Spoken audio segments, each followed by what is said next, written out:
ሰላም ጤና ይስጥልን አድማጭ ተመልካቾቻችን መጋቢት 9 2018 ዓ.ም ዕለታዊ መረጃዎችና ዘገባዎችን ይዤ መጥቻለሁ። የፋኖ ዘመቻና የፋኖ ጦርነት ከተጀመረ ጊዜ ጀምሮ በርካታ ውጊያዎች በሚደረጉበት አካባቢና የፋኖ ጠንካራ ይዞታዎች ተብለው ከሚጠሩት አካባቢዎች አንዱ በሆነው ደቡብ ጎንደር በዚህ ሰዓት በ6 ግንባሮች ከባድ ውጊያ እየተደረገ ሲሆን የምዕራብ አማራና የምስራቅ አማራ አካባቢዎችን የሚያገናኘው ቁልፍ ከተማ በፋኖ እጅ ተይዟል። የወረዳውና የከተማው የብልጽግና ባለስልጣናት እንዲሁም ደግሞ የሚሊሻ አድማ ብተናና የመከላከያ ኃይል መውጫ መንገድ ተዘግቶባቸዋል። ከባድ ውጊያ እየተደረገ ነው። የጨበጣና የእጅ ውጊያ እየተደረገ ነው። በዚህ መሃል ከፍተኛ የሆነ አዛዥ እንደዚሁ ተይዟል። እንዲሁም ደግሞ በርካታ የቡድን መሳሪያዎች እና የነፍስ ወከፍ መሳሪያዎች በፋኖ እጅ ገብተዋል። ባለፈው የካቲት አንድ በኋላ እንደገና አሁን ለሁለተኛ ጊዜ በአንድ ወር ውስጥ በፋኖ ቁጥጥር ስር የገባው ከተማ ያለውን አጠቃላይ ሁኔታ በተመለከተ ዝርዝር መረጃዎችን ይዣለሁ። እንዲሁም ደግሞ ከደብረ ታቦር በቅርብ ርቀት ባሉት አካባቢዎችም ክምር ድንጋይ፣ ጋሳይ እና እንዲሁም ደግሞ ከባህር ዳር ወጣ ብሎ ደብረ ታቦር መውጫ ሐሙሲት ከባድ ውጊያ የተደረገ ነው። የቡድን መሳሪያዎች፣ የነፍስ ወከፍ መሳሪያዎች በፋኖች ገብተዋል። እንደዚሁም ደግሞ የብልጽግና አመራሮችና የአድማ ብተና አባላት በፋኖ ተይዘዋል። ይህንን ጨምሮ ሌሎች ዝርዝር መረጃዎችን በሰዓት ካስኳቸው የግንባር መረጃዎች መካከል የማደርሳችሁ ይሆናል። እንደሚታወቀው ደቡብ ጎንደር 17 ወረዳዎችና ከተሞች አሁን በፋኖ እጅ ይገኛሉ። እነዚህን አካባቢዎች ለመቆጣጠር በሚል ሰሞኑን መጠነ ሰፊ ወታደራዊ ዝግጅት እየተደረገ ነበር፣ አካባቢዎችን መልሶ ከፋኖ ለመያዝ። ከዚህ ጋር በተያያዘ እንግዲህ ያለውን ዘመቻና ተያያዥ ዝግጅቶችን በተመለከተ መረጃዎች ሲወጡ ሰንብተዋል።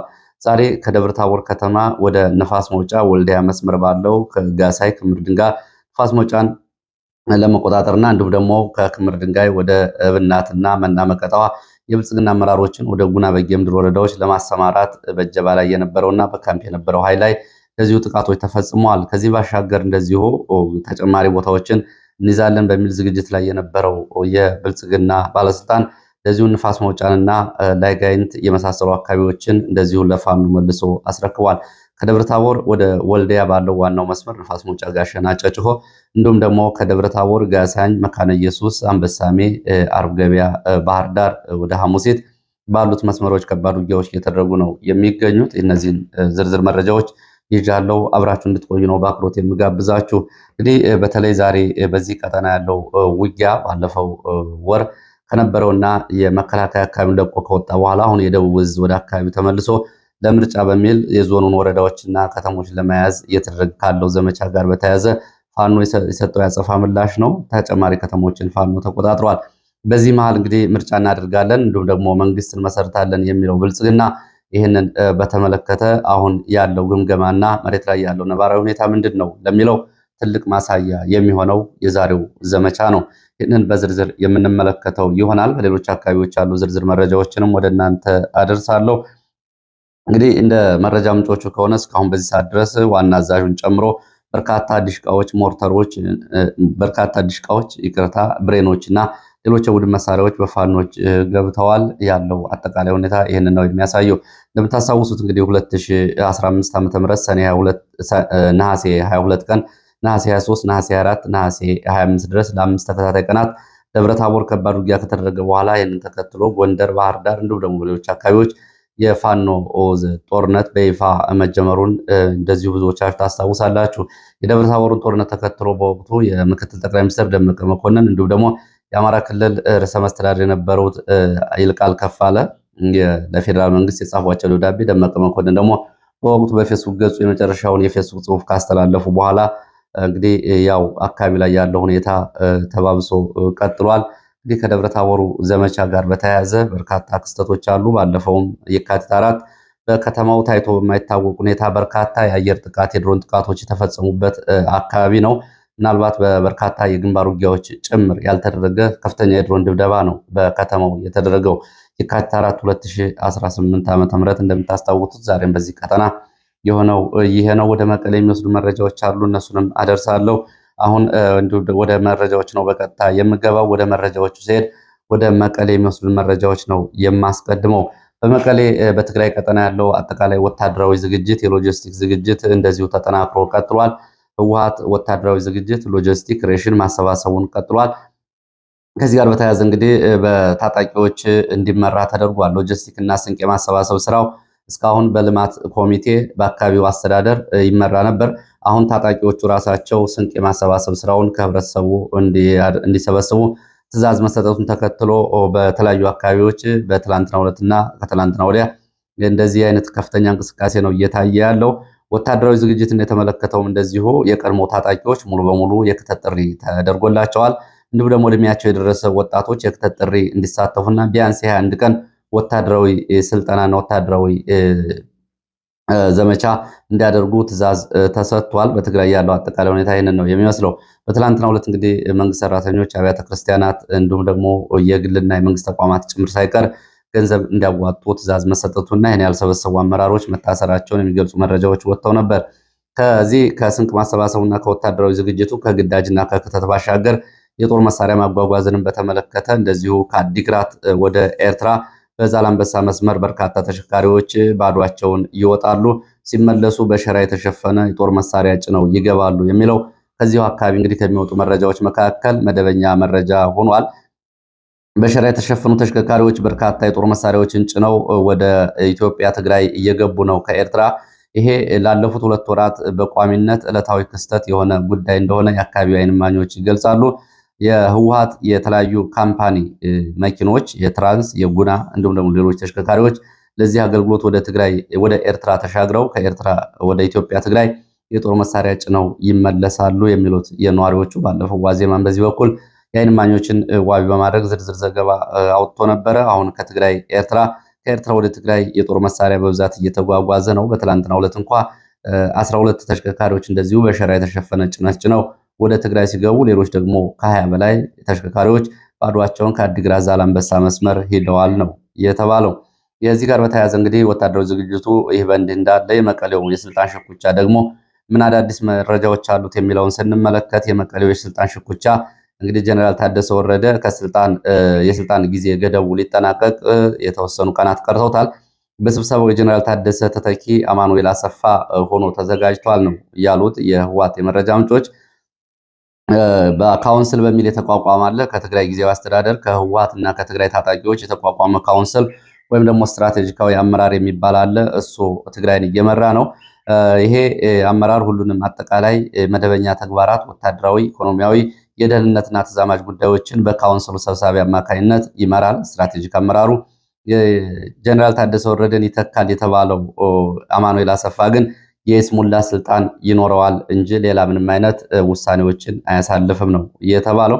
እንደ መረጃ ምንጮቹ ከሆነ እንግዲህ ይሄ ግንብ ጠባቂ ወይም ደግሞ ቢሮ ጠባቂ የሚባል አይነት ስልጣን ያለው አማኑኤል አሰፋ ስልጣኑን ለመቀበል ከአዲስ አበባ ከፌዴራል መንግስት ጋር እንደዚሁ ስለመነጋገሩና በአዲስ አበባ በሚገኙ ባለሀብቶች በኩል እና አብይ አህመድ ጋር እንደዚሁ ሽምግልና መላኩን ነው ወደ ምልጃ መላኩን ነው መረጃዎች የሚገልጹት።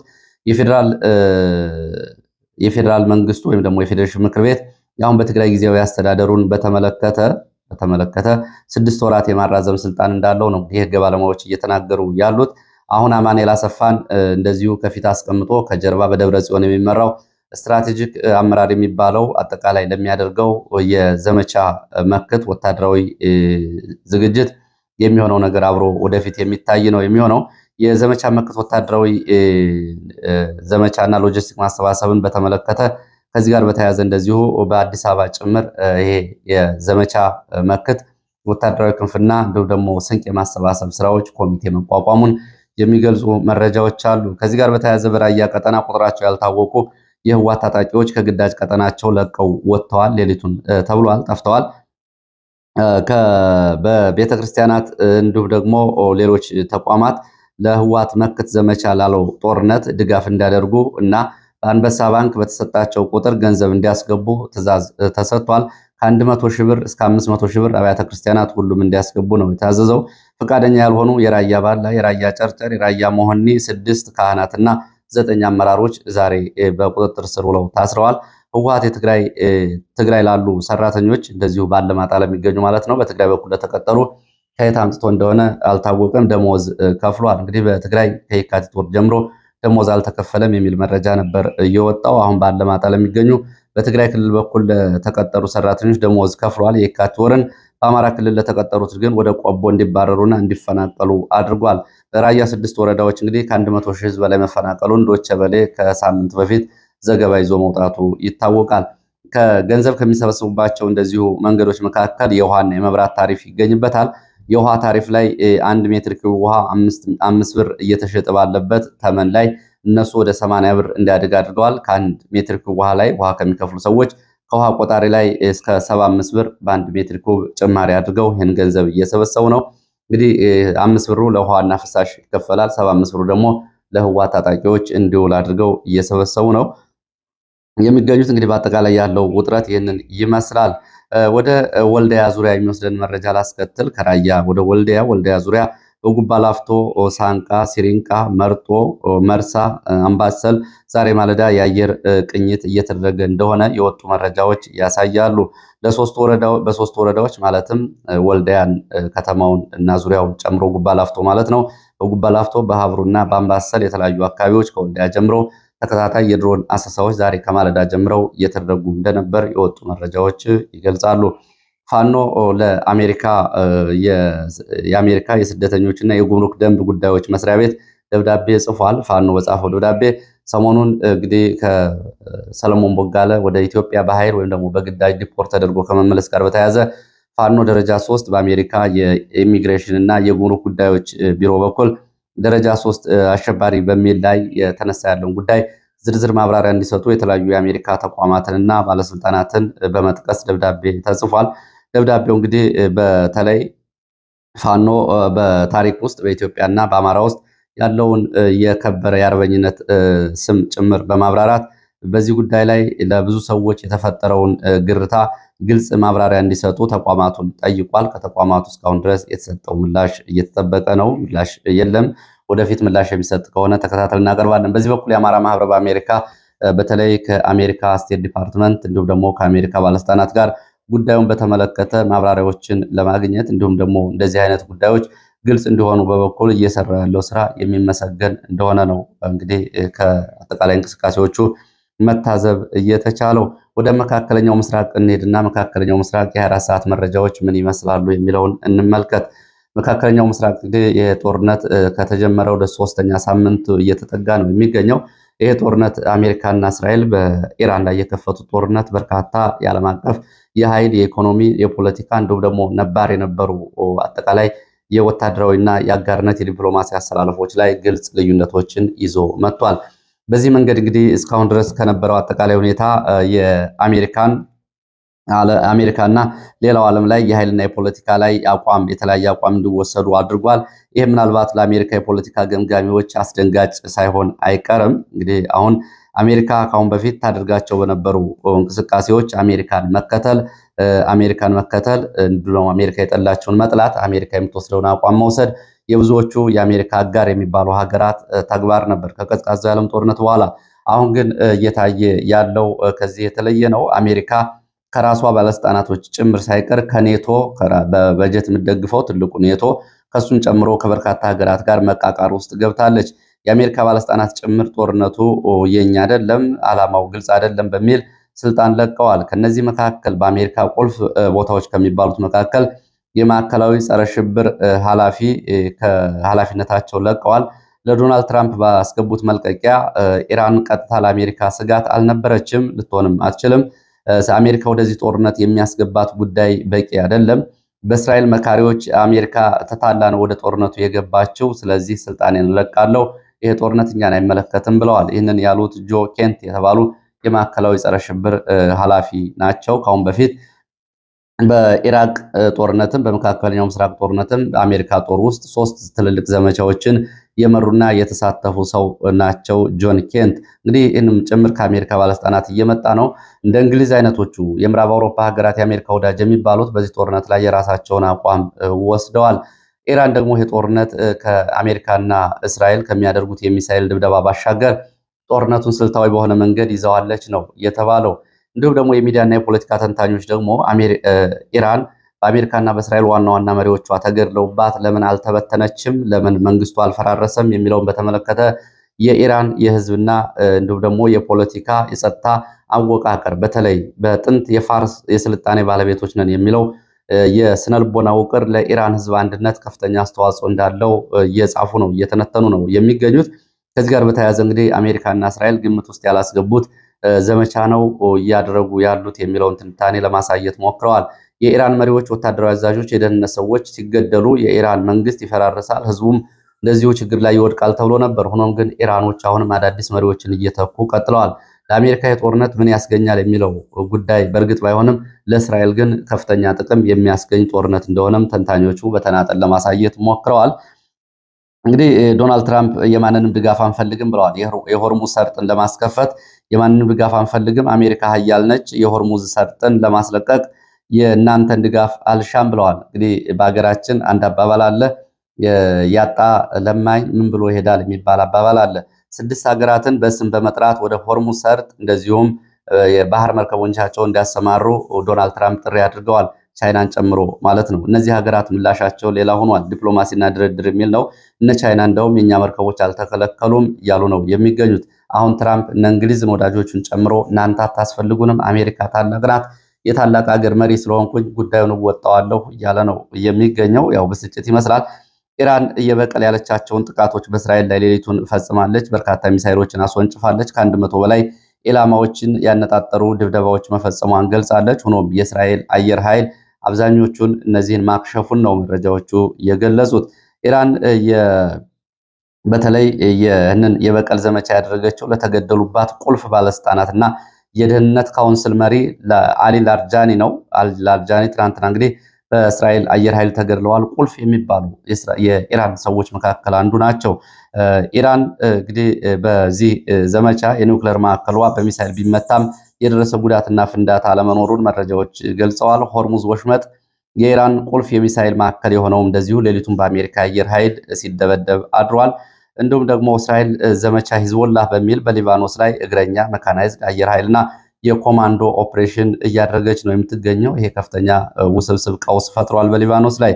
እስራኤል የአሊ ላራጅን ግድያ በቀል ትበቅላለች፣ ትጸጸትበታለች፣ እንዲሁም ደግሞ እስራኤል እንደዚሁ ዋጋ ትከፍላለች ብለዋል ኢራኖች። በግድያው የአሜሪካ ኤምባሲ በባግዳድ የሚገኘው የአሜሪካ ኤምባሲ ዛሬ ሌሊቱ እንደገና ተደብድቧል። የኢራን አብዮታዊ ዘብ መሪዎች ደግሞ እንበቀላለን እስራኤልን ብለዋል። ኢራን መሪዎቿ በመገደላቸው እስካሁን ድረስ ተተኪዎችን እያደረገች ጦርነቱን ቀጥላለች።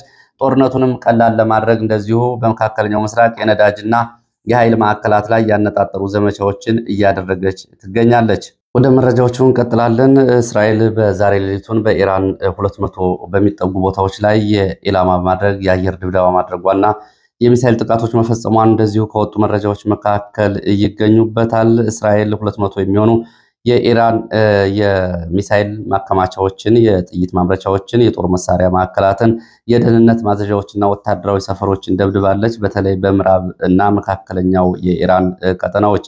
በተመሳሳይ እንደዚሁ የዚህ ከእስራኤል ዘመቻ ጋር በተያያዘ የቴህራን ሰማይ እንደዚሁ በሚሳይል ድምፅ እንደዚሁ ሲታረስ ነው ያመሸው ብሏል በዘገባው ሮይተርስ። ለዚህም በተለይ በሰሜን ቴህራን ሳድባ ተብሎ የሚጠራው ቤተመንግስት እንዲሁም ደግሞ የደህንነት መስሪያ ቤቱ፣ የባሳጅ ጦር ሰፈር ዋና ማዘዣዎች፣ የአብዮታዊ ዘብ እንደዚሁ ቁልፍ ወታደራዊ ቦታዎች ተደብድበዋል ዛሬ ሌሊቱን ተብሏል። ከዚህ ጋር በተያያዘ እንግዲህ ያሉ መረጃዎችን እንደዚሁ ተጨማሪ መረጃዎችን ይዤ እመጣለሁ። ወደ ግንባር መረጃዎች ስመለስ በቀጥታ ወደ ደቡብ ጎንደር ንፋስ መውጫ ከተማ የሚወስደን መረጃ ነው የማስከትለው። እንግዲህ አሁን ባለው ሁኔታ ነው። አሁን ይህ መረጃ ወደ እናንተ እየደረሰ ባለበት ሰዓትም የእጅ በእጅና የጨበጣ ውጊያዎች ቀጥለዋል። ያሉ መረጃዎችን ግን በዚህ ሰዓት ወደ እናንተ ላድርስ። ንፋስ መውጫ እንግዲህ በተለይ በአማራ ክልል ስትራቴጂክ ከሚባሉ ከተሞች መካከል አንዷ ነች። ምዕራብ አማራና ምስራቅ አማራን የማለት ጎንደርና ጎጃም እንዲሁም ደግሞ ወሎና ሸዋን የሚያገናኘው በወረታ ደብረታቦር ወደ ጅቡቲ የሚወስደው የወልዲያው ጋሸና መንገድ የሚገኝበት ከተማ ነው። እንግዲህ በዚህ በጨጭሆ ሰርጥ በኩል ወደ ጋሸና የሚያልፈው መንገድ ዛሬ በውጊያው ምክንያት ንፋስ መውጫ ላይ ተዘግቷል። እንግዲህ በአንድ ወር ውስጥ ለሁለተኛ ጊዜ ነው ዛሬ በፋኖ ቁጥጥር ስር የገባው ከተማው።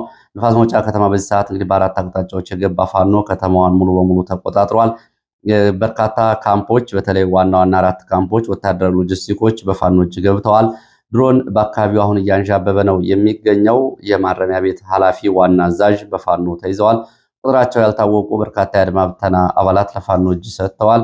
እንዲሁም ደግሞ አስቻ ሚካኤል፣ ኡራኤል ገበያ፣ አስተዳደር ኮሌጅ፣ ቻይና ካምፕ እና እንዲሁም ደግሞ የትምህርት ቤቶች አካባቢ የነበረ ሚሊሻ፣ መከላከያ፣ አድማ ብተና የወረዳውን አመራር ይዞ ከከተማው ወጥቶ እንደዚሁ ራሱን እየተከላከለ የጨበጣ ውጊያ ጋር እንደዚሁ እየታገለ እየሸሸ ነው የሚገኘው። የከተማዋ 3ቱ መውጫዎች ተይዘዋል።